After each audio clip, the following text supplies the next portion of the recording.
परम पूज्य स्वामी जी महाराज, परम पूज्य आचार्य जी और हमारे भारत की समस्त जो हमारे पूर्वजों की परंपरा है,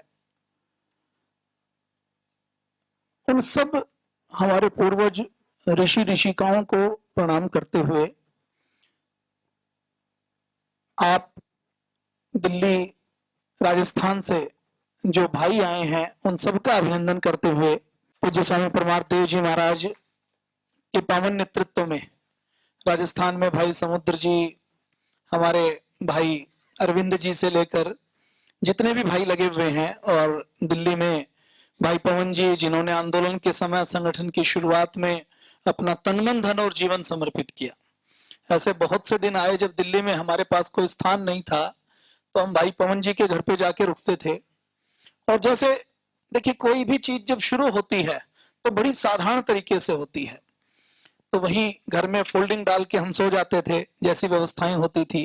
तो भाई पवन जी का घर सदैव कार्यकर्ताओं के लिए खुला रहता था। आदरणीय भाई नरेंद्र डबास जी से लेकर आप सब जो सेवा कर रहे हैं, जिन्होंने अपने 20-20 साल इस सेवा के कार्य के लिए लगाए हैं और जो अभी आप सबका नेतृत्व कर रहे हैं, उन सबका स्वागत करते हुए, अभिनंदन करते हुए, हमारे दूसरे साथी भी आए हुए हैं, उनसे उतना परिचय नहीं है क्योंकि मेरा राजस्थान में जब परम पूज्य स्वामी जी महाराज द्वारा भारत स्वाभिमान यात्रा निकाली जा रही थी, तो उस समय बाड़मेर, जैसलमेर, सिरोही से लेकर अलग अलग राज्यों में जाना हुआ।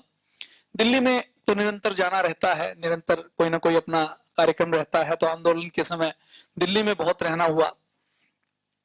और यहाँ पर अपने इस कार्यक्रम में पूज्य स्वामी आदित्य देव जी, जिनकी दंड बैठक आपने देखा होगा कि शाकाहार के साथ भी एक मजबूत शरीर बनाया जा सकता है, पूज्य स्वामी रिद्धदेव जी, हमारे पूज्य स्वामी कौशल देव जी, पूज्य स्वामी विश्वदेव जी, और आप सब जो यहाँ पर आए हैं, आप सबको नमन करते हुए, आप सबका अभिनंदन करते हुए, आप सबको प्रणाम करते हुए, बस मैं अपनी शुरुआत में एक ही बात कहने जा रहा हूं कि आप में से जो पहली बार यहाँ पर आए हैं, 99% पहली बार ही आए हैं, क्योंकि जो पहले आ चुके थे उनको हमने मना किया था।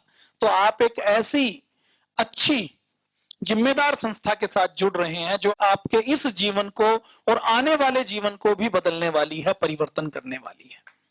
तो आप जहां पर आए हैं, आप किसी ढोंग आडंबर पाखंड में नहीं आए, आप किसी गुरुडम के आश्रम में या डेरे पर नहीं आए कि आपको यहां पर हम कोई गुरु मंत्र दें, कोई माला दें, कोई आपको तंत्र मंत्र सिखाएं, कोई आपको स्वर्ग जाने का रास्ता दिखाएं कि शॉर्टकट ये है, इस आसमानी किताब को मान लो, इन चीजों का पालन कर लो, पाप करते रहो लेकिन पाप करते करते कुछ भी करो।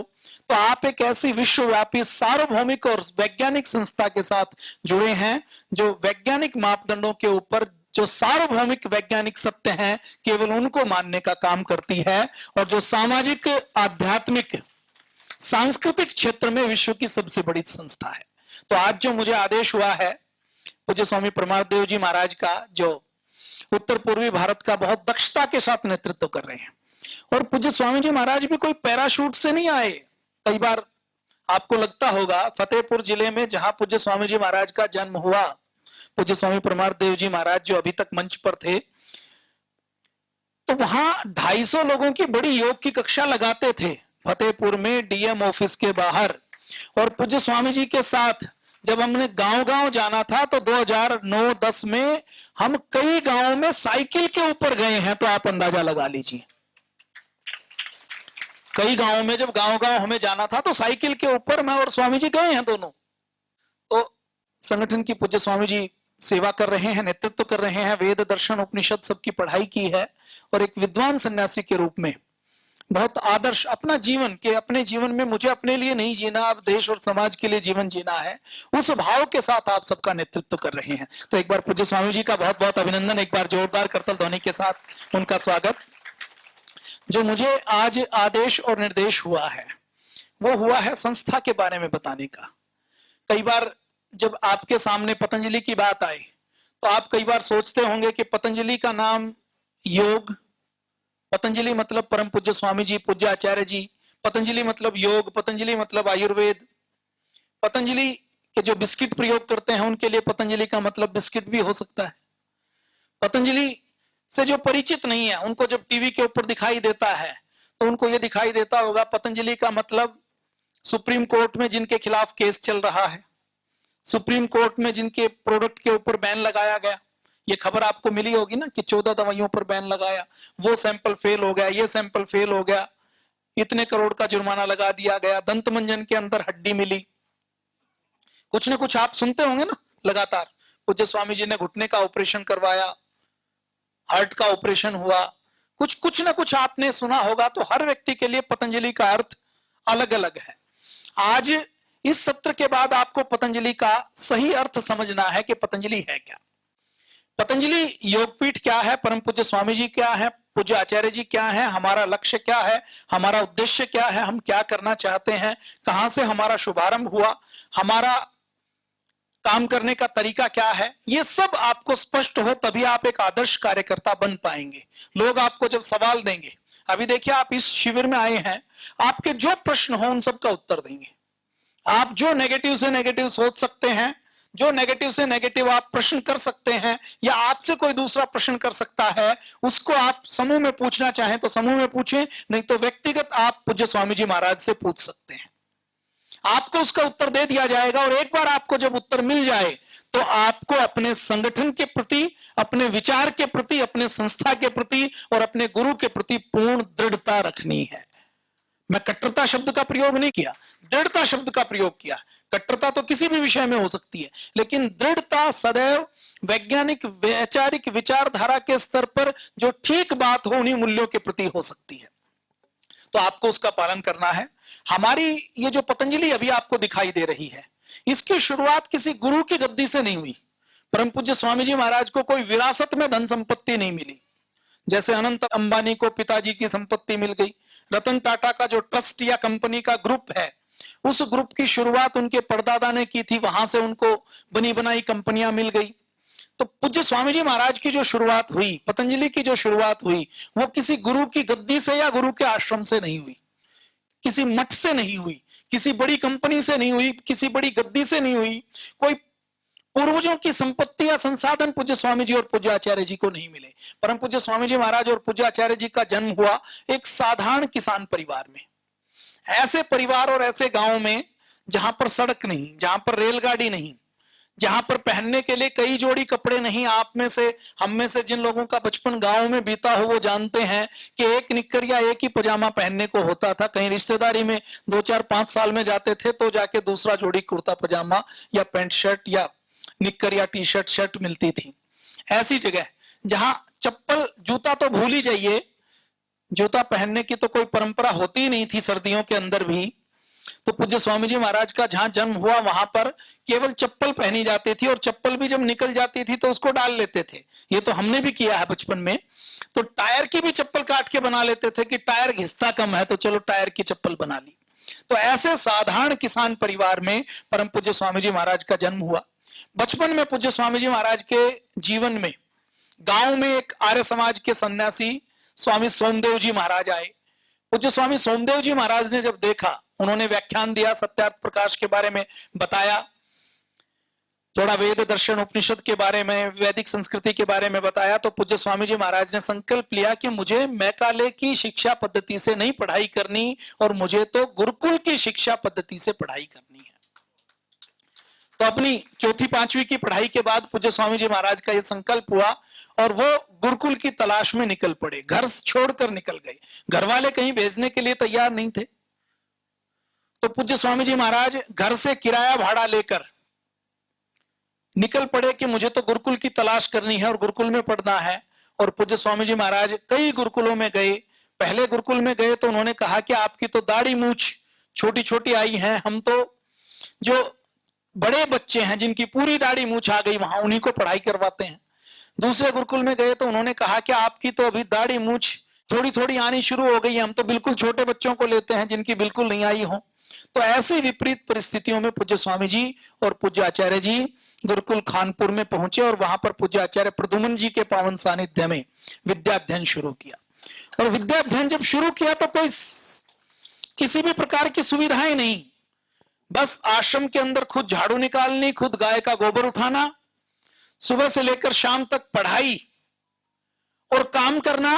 दोपहर में बाल्टी लेकर गांव में चले जाना और हर घर का दरवाजा खटखटाकर माता भिक्षाम देही की आवाज लगाना, और उन घरों से जो मिल जाए सारी सब्जी रोटी, रोटियां एक साइड में, सब्जियां एक साइड, एक ही बाल्टी के अंदर इकट्ठी करके उसको खुद भी खाना, गुरुकुल के जो 30-40 विद्यार्थी थे उनको खिलाना, गुरुजी को खिलाना, ये सारी दिनचर्या रहती थी।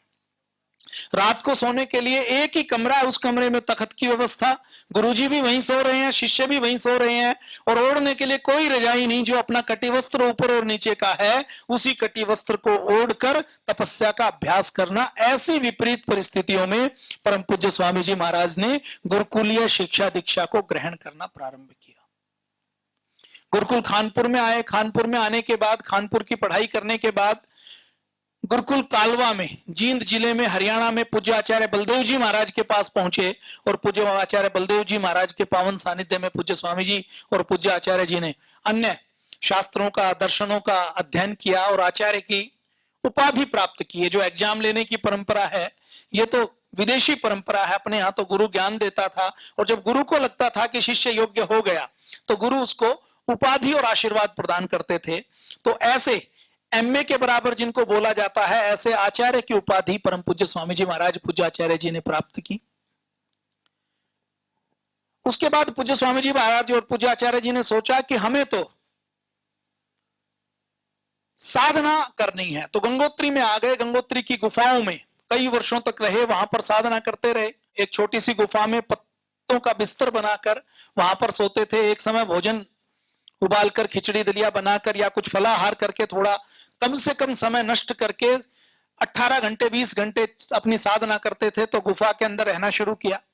1-2 साल तक वहां पर गुफा में साधना करते रहे। उसके बाद ये प्रेरणा हुई कि यदि हम गुफा में केवल साधना करेंगे तो जो मोक्ष मिलेगा वो केवल हमें स्वयं को मिलेगा, और जीवन, ये जो मानव जीवन मिला है महर्षि दयानंद की तरह, हमें इस जीवन को स्वयं के मोक्ष के लिए नहीं लगाना, इस जीवन को हमें जगत के कल्याण के लिए लगाना है। इस दुनिया में बहुत से रोग हैं, नशा है, भूख है, भ्रष्टाचार है, इस दुनिया में अभाव है, गरीबी है, भूखमरी है, लाचारी है, बेबसी है।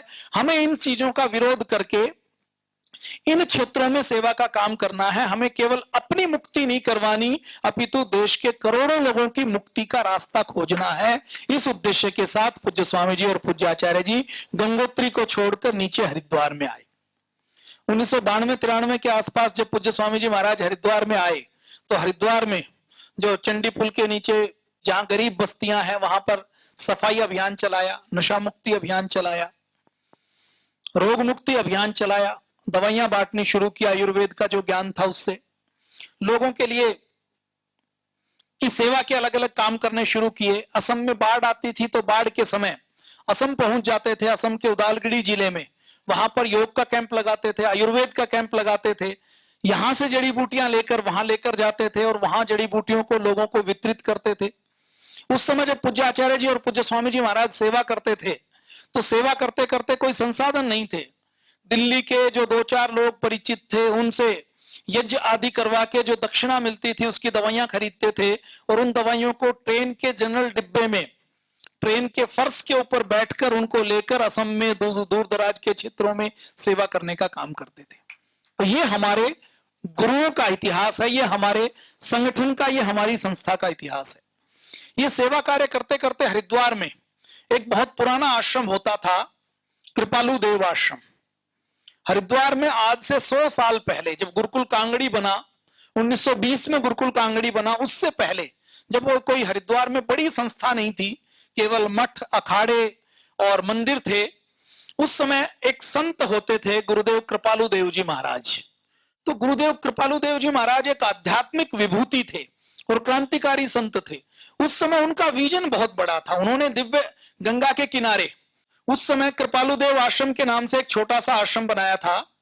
उस छोटे से आश्रम में जो विश्व ज्ञान मंदिर के नाम से भी जाना जाता था, उस विश्व ज्ञान मंदिर के 1.5 एकड़ का एक छोटा सा आश्रम था गंगा के किनारे, कनखल के क्षेत्र में, जो दक्ष प्रजापति का क्षेत्र माना जाता है। जो सामने आप चित्र देख रहे हैं, लाल बिल्डिंग जिसमें बनी हुई है, ये आश्रम था। इस आश्रम में हमारे दादा गुरु गुरुदेव कृपालु देव जी महाराज सेवा काम करते थे। यहां से वो साधना भी करते थे, तपस्या भी करते थे, लेकिन तपस्या और साधना करते करते उस समय क्योंकि अंग्रेजों का शासन था और उन्होंने अपनी जिम्मेदारी को समझा कि हमें साधु संत का काम केवल तपस्या और साधना करना नहीं है, बल्कि तपस्या और साधना के साथ साथ समाज का कल्याण करना भी है। तो हमारे दादा गुरु गुरुदेव कृपालु देव जी महाराज ने उस समय हरिद्वार के पंचपुरी के क्षेत्रों में शिक्षा का आंदोलन चलाया।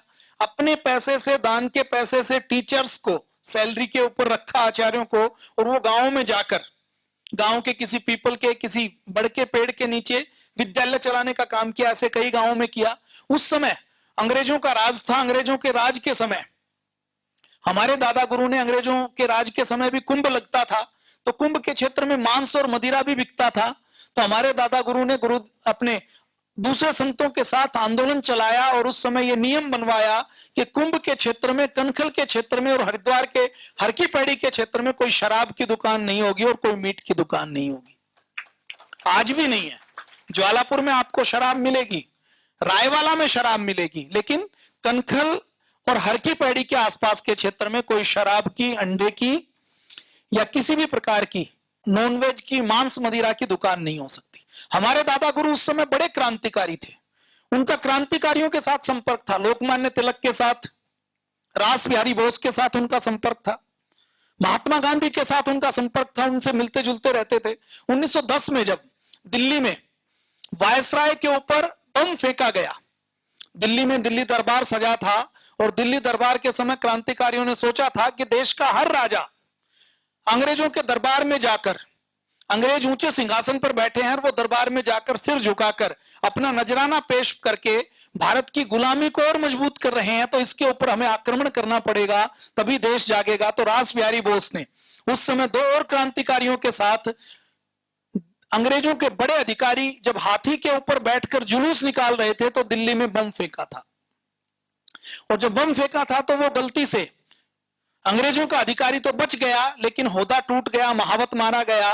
तो वो जो बम कांड हुआ था वो अंग्रेजी सरकार के ऊपर बहुत बड़ी चोट थी। उनको लगा कि ये जो हमारा दरबार है, जो दरबार हमने सजाया इसलिए है कि हम बहुत शक्तिशाली हैं और हम पूरे भारत के ऊपर शासन कर रहे हैं और भारत का हर राजा, हर रजवाड़ा, हर रियासत हमारे सामने आकर सिर झुका रहा है। तो उनका ये सारा प्रोग्राम फेल हो गया। तो अंग्रेजों की पूरी पुलिस रास बिहारी बोस के पीछे लगी हुई थी और ये देखकर हमारे दादा गुरु गुरुदेव कृपालु देव जी महाराज उस समय रास बिहारी बोस को अपने इसी लाल बिल्डिंग के अंदर शरण देने का, उनका सहयोग करने का काम हमारे दादा गुरु ने किया था। दिल्ली में बम फेंकने का काम रास बिहारी बोस ने किया। रास बिहारी बोस के पीछे अंग्रेजों की पुलिस पड़ी हुई है कि हमें इनको सजा देनी है, तभी देश के अंदर संदेश जाएगा। अगर इसको सजा नहीं दी तो हमारा दिल्ली दरबार के ऊपर एक कलंक लग जाएगा, एक दाग लग जाएगा कि हम तो ये झूठा शासन कर रहे हैं। तो हमारे दादा गुरु ने ये जानते हुए कि अंग्रेजों को यदि पता लग गया तो वो कड़े से कड़ा दंड देंगे, काले पानी की सजा देंगे, फांसी दे सकते हैं, तो क्यों मुंह के ऊपर बांध कर उड़ा सकते हैं। फिर भी हमारे दादा गुरु इतने निडर थे कि उन्होंने रास बिहारी बोस को अपना सहयोग किया, उनके छुपने में मदद दी। और उसके बाद रास बिहारी बोस यहां से देहरादून होते हुए उसके बाद जापान चले गए और आगे की कहानी फिर कभी हम चर्चा करेंगे। जापान में रास बिहारी बोस ने जनरल मोहन सिंह को साथ लेकर पहले आजाद हिंद फौज बनाई और बाद में जर्मनी से नेताजी सुभाष चंद्र बोस को बुलाकर आजाद हिंद फौज का नेतृत्व नेताजी सुभाष चंद्र बोस को सौंपा था। इसी लाल बिल्डिंग में एक तहखाना भी है जहां पर क्रांतिकारी छुपते थे। तो ये मैंने थोड़ा सा इतिहास बताया। अब गुरुदेव कृपालु देव जी महाराज के बाद उनके शिष्य हुए पूज्य स्वामी शंकर देव जी महाराज। पूज्य स्वामी शंकर देव जी महाराज, ये जो दिव्य योग मंदिर ट्रस्ट है 1.5 एकड़ में जो कनखल में बना हुआ है, इसकी सारी देखरेख करते थे। इसकी सारी देखरेख करते हुए उनको योग्य शिष्यों की आवश्यकता थी और उस समय आश्रम के अंदर 40-50 किराएदार रहते थे। उन्होंने इस लाल बिल्डिंग के ऊपर, आश्रम के ऊपर अघोषित कब्जा किया हुआ था। कई बार जब आश्रम चलता है तो कोई व्यक्ति है उसको कमरा दे दिया, फिर वो खाली नहीं करे, उसने किसी और को दे दिया, ऐसे कब्जा हुआ था और आश्रम के अंदर कोई सुविधाएं नहीं थी। तो गुरुदेव स्वामी शंकर देव जी महाराज को आवश्यकता थी कि कोई योग्य शिष्य मिले तो उन शिष्यों को मैं आश्रम की जिम्मेदारी दूं। तो पूज्य स्वामी शंकर देव जी ने जब देखा कि पूज्य स्वामी रामदेव जी और आचार्य बालकृष्ण जी ये योग्य पढ़े लिखे ब्रह्मचारी हैं और इनके मन में इच्छा है कि हम सेवा का कुछ काम करें, आश्रम के ऊपर दूसरे लोग कब्जा कर रहे हैं, तो योग्य उत्तराधिकारी का चयन करते हुए पूज्य स्वामी जी महाराज और पूज्य आचार्य जी को गुरुदेव कृपालु देव जी महाराज बार बार अनुग्रह करके आग्रह करके, पूज्य स्वामी जी और पूज्य आचार्य जी का उद्देश्य था कि हम किसी एक स्थान से नहीं बंधेंगे, हमें तो घूम घूम कर सेवा करनी है, क्योंकि उद्देश्य तो सेवा का है। तो उन्होंने अत्यंत आग्रह किया कि आप घूम घूम के सेवा तो करिए, लेकिन आपके पास अपना कोई स्थान हो। तो उस 1.5 एकड़ के आश्रम में, जिसमें कई किराएदारों का कब्जा था, वहां पर पूज्य स्वामी जी और पूज्य आचार्य जी ने रहना शुरू किया। मैं ये क्यों बता रहा हूं, क्योंकि पूज्य स्वामी जी महाराज को जो गुरु परंपरा से मिला वो वैचारिक संकल्प तो मिला, लेकिन पूज्य स्वामी जी महाराज को संपत्ति और संसाधन नहीं मिले। 1.5 एकड़ के आश्रम जिसमें दूसरों का कब्जा हो, उसको लेकर हम कुछ बड़ा काम नहीं कर सकते। स्वामी जी महाराज और आचार्य जी ने जो कब्जेदार थे, किराएदार थे, उनको साम दाम दंड भेद से उनको बाहर निकाला, आश्रम को फ्री किया और यहां से सेवा का काम शुरू किया। जब आश्रम में पूज्य स्वामी जी और पूज्य आचार्य जी रहते थे तो आश्रम में कोई संसाधन नहीं, दोपहर का भोजन बन जाए तो शाम के भोजन की गारंटी नहीं, शाम का मिल जाए तो अगले दिन की गारंटी नहीं। यहां पर कुछ ब्रह्मचारी रहते थे, टॉयलेट के नाम पर केवल एक टॉयलेट था, उसका गड्ढा भर गया तो कोई ब्रह्मचारी उसको सफाई करने के लिए तैयार नहीं।